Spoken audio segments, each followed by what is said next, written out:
अस्सलामुअलैकुम नाज़रीन, Ruby channel के दोपहर खबरनामे में आपका खैर मक़दम है। तो सबसे पहले नजर डालते हैं सुर्खियों पर।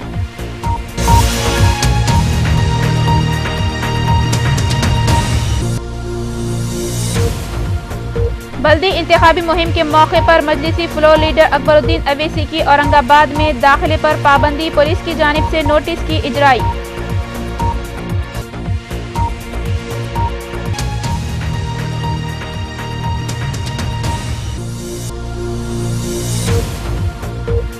जिला अनंतपुर में गैर कानूनी सुर्ख संदल की मुंतकली कर रैकेट बेनकाब 2 अफराद गिरफ्तार।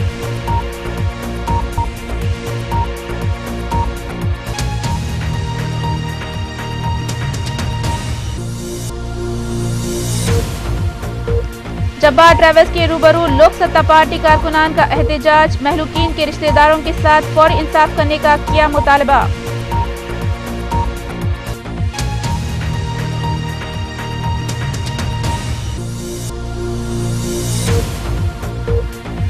गोवा के दारुल हुकूमत पनाजी में एक जेर तामीर 5 मंजिला इमारत मुनहदिम, 14 अफराद मलबे में दबकर हलाक।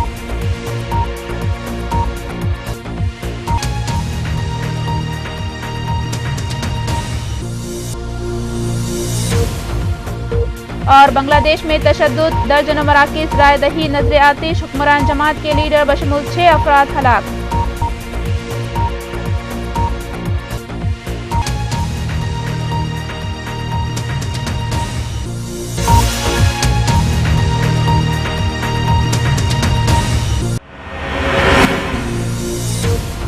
अब देखते हैं खबरें तफसील से।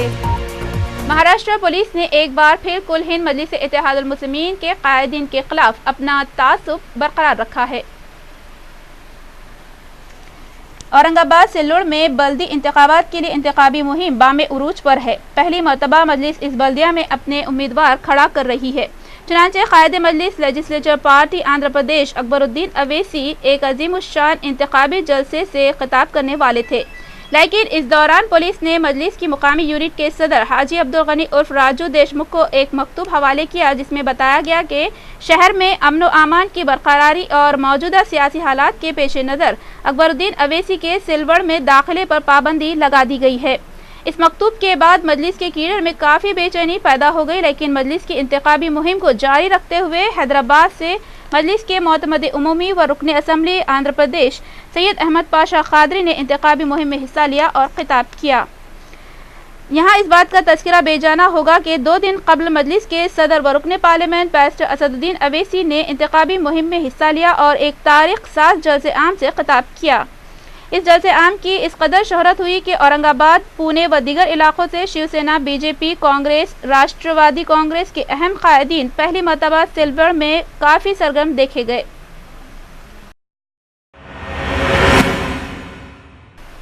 Chief minister N Kiran Kumar Reddy ने तयक़ुद दिया कि रियासत में आइंदा गर्मा में कोई बरक़ी कटौती नहीं होगी, क्योंकि शमसी तवानाई की पैदावार जारी है और ये जारिया साल 100% बरक़ी सरबराही की तकमील करेगी। चीफ मिनिस्टर ने एतराफ़ किया कि क़ब्ल रियासत में चंद बरक़ी मसाइल की वजह से सनतों को कई मसाइल का सामना करना पड़ रहा था, लेकिन जारिया साल 100% बरक़ी की सरबराही की तकमील होगी। योगा गुरु रामदेव ने इदआ किया है कि कांग्रेस की अवाम दुश्मन पॉलिसियों ने मुल्क को तबाह कर दिया है। उन्होंने वज़ारत उस्मा के लिए नरेंद्र मोदी की तायद करते हुए गुजरात के चीफ मिनिस्टर को मरकज़ में इक़्तिदार में आने की सूरत में गौर के लिए बाज़ तजावीज़ पेश की है। रामदेव बाबा ने कहा कि अगर मोदी वज़ीर आज़म बनते हैं तो उन्हें हर तरह के टैक्स बर्खास्त करना चाहिए और बैंकिंग मामला टैक्स की शक्ल में वाहिद टैक्स आयद करना चाहिए। अलावाजी रामदेव ने मजीद कहा कि 1.25 अरब हिंदुस्तानियों की जानिब से वो चाहते हैं कि आप मुल्क में माशी आज़ादी का ऐलान करें। उन्होंने तवक्को जाहिर की है कि आपके इक़्तिदार पर आने की सूरत में आप तमाम टैक्स बर्खास्त कर देंगे और 1.2% बैंकिंग मामला टैक्स आयद करेंगे। 2014 के धर्म युद्ध में हमें मोदी जी का साथ देना है या नहीं? प्रधानमंत्री के तौर पर हमने कहा कि वो देश के सबसे काबिल प्रधानमंत्री हो सकते हैं, इसलिए उनका समर्थन किया। लेकिन अब बारी है 2014 में मोदी के मुद्दे क्या होंगे। कालाधन को लेकर के उनकी नीतियां क्या होंगी, भ्रष्टाचार मुक्त भारत बनाने के लिए प्रोसीजर क्या होगा, क्या वो 2014 में सत्ता में आने के बाद काले धन को राष्ट्रीय संपत्ति घोषित करेंगे, क्या देश और विदेश में जो ब्लैक मनी छिपा है उसको वापस दिलाने के लिए कोई इफेक्टिव प्रोसीजर अडॉप्ट करेंगे, क्या वो भारतीय भाषाओं को जो गौरव मिलना चाहिए वो दिलवाएंगे। मोदी जी को साथ देना 100% मुद्दों पर आधारित होगा। यदि मोदी जी की नीतियां, बीजेपी का नेतृत्व और उनकी नीयत काला धन, भ्रष्टाचार और व्यवस्था परिवर्तन के मुद्दों पर राष्ट्र हित में होगी तो 2014 के बारे में हमारा अहम ऐलान होगा। कल ताल कटोरा स्टेडियम में आदरणीय श्री मोदी जी को हमने उसमें आमंत्रित किया है, आदरणीय श्री राजनाथ जी को और आदरणीय श्री जेटली जी को। कांग्रेस से बड़ा घातक विनाशकारी कौन हो सकता है देश के लिए। शायद अपनी उपाधि उन्होंने कल मोदी जी को दे दी। प्रधानमंत्री जी ने स्वीकार किया कि हम महंगाई के ऊपर नियंत्रण नहीं रख पाए, हम बेरोजगारी और गरीबी दूर नहीं कर पाए, और तीसरी महत्वपूर्ण बात कही कि हम भ्रष्टाचार के ऊपर भी अंकुश नहीं लगा पाए। इन तीनों देश की सबसे बड़ी ज्वलंत समस्याओं का समाधान हमारे पास में है और वो भी हम कल मुद्दा रखेंगे। सारे टैक्स खत्म करो और पूरे देश में ये single tax, bank transaction tax लागू करो। यदि ये काम हो जाता है तो हिंदुस्तान में गैस, डीजल, पेट्रोल औसत आधे दाम में देश। तहलका के एडिटर इन चीफ तरुण तेजपाल की अदालती तहवील में मजीद 10 दिन की तौसीक कर दी गई है। जुडिशियल मजिस्ट्रेट की अदालत में तरुण तेजपाल को पेश करते हुए वकील सफाई ने तेजपाल को जमानत पर रिहा करने की अपील की थी, क्योंकि पुलिस ने तहवील के दौरान उनसे पूछगछ में कोई दिलचस्पी नहीं दिखाई है। ताहम इस्तगासा ने इसरार किया है कि तहकीकात की तकमील तक तेजपाल को तहवील में ही रखा जाना चाहिए। वाज़ेह है कि तेजपाल को 30 नवंबर को गिरफ्तार किया गया था और उन्होंने क्रिसमस के अलावा नया साल भी वास्को की सडासब जेल में कैदी 624 की हैसियत से गुजारा। दिल्ली की आम आदमी पार्टी की वजीर बहबूदी खवातीन व अतफाल राखी बिरला ने एक मुकम्मल रात कई नाइट शेल्टर्स का दौरा करते हुए गुजारी।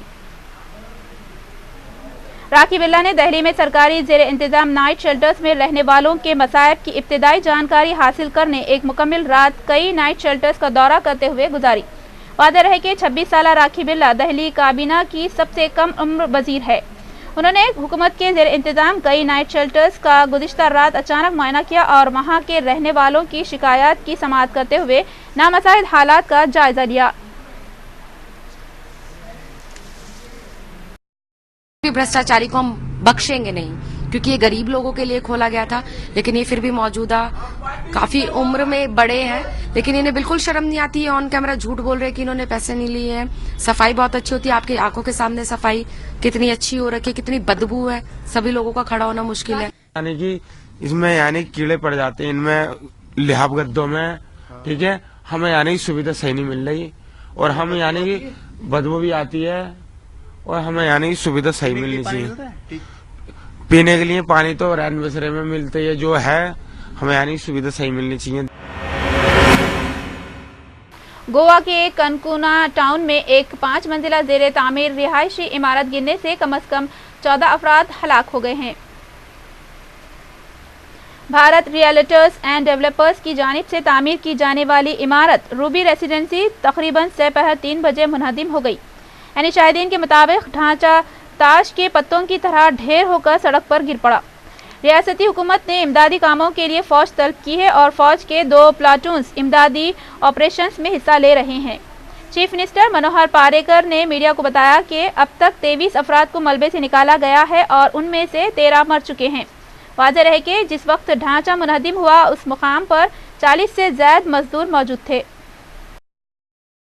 Total, you can say 10 we recovered, 2 more will be recovered. and 17 live we recovered since evening. Just now we spotted 2 more dead bodies being recovered, and I interacted with the labor, those were working here. They told that approximate 15-16 people more will. मरकजी वजीर petroleum Veerappa Moily ने कहा कि subsidy याफ्ता घरेलू पकवान gas cylinders की मौजूदा तादाद 9 को 12 तक बढ़ाने की कोई तजवीज़ नहीं है। वीरप्पा मोइली ने मीडिया के नुमाइंदों से बात करते हुए कहा कि हमारे पास ऐसी कोई तजवीज़ नहीं है। उन्होंने मजीद कहा कि सालाना 9 सब्सिडी याफ्ता सिलेंडर्स का 90% सारिफीन तक अहाता किया गया है और सिर्फ 10% सारिफीन सब्सिडी से महरूम है। उन्होंने मजीद कहा कि अवाम भी हुकूमत के मौक़िफ़ की सताइश करेंगे। वाज़ेह रहे कि वज़ीर फाइनेंस पी चिदम्बरम ने जुमेरात को कहा था कि सब्सिडी याफ्ता LPG सिलेंडर्स के मौजूदा सालाना कोटे को 12 तक बढ़ाने के मुतालबे पर हुकूमत गौर कर सकती है। कांग्रेस जनरल सेक्रेटरी दिग्विजय सिंह ने बीजेपी वज़ारत उज़्मा उम्मीदवार नरेंद्र मोदी की एक ही नौयत की तकरीर को तनकीद का निशाना बनाते हुए कहा कि उनके पास कहने के लिए कोई बात नहीं है। उन्होंने मीडिया से बात करते हुए कहा कि नरेंद्र मोदी सिर्फ एक ही काम करते हैं और वो हर बार कांग्रेस पर ही तनकीद करते हैं। मुल्क की मईशत, जोग्राफिया के बारे में उन्हें कुछ भी इल्म नहीं है। अलावादी दिग्विजय सिंह ने अंदेशा जाहिर किया कि शायद मोदी इस राह पर चलेंगे जिस तरह जर्मनी के नामुराद लीडर हिटलर ने अपने मुल्क की क़यादत की थी।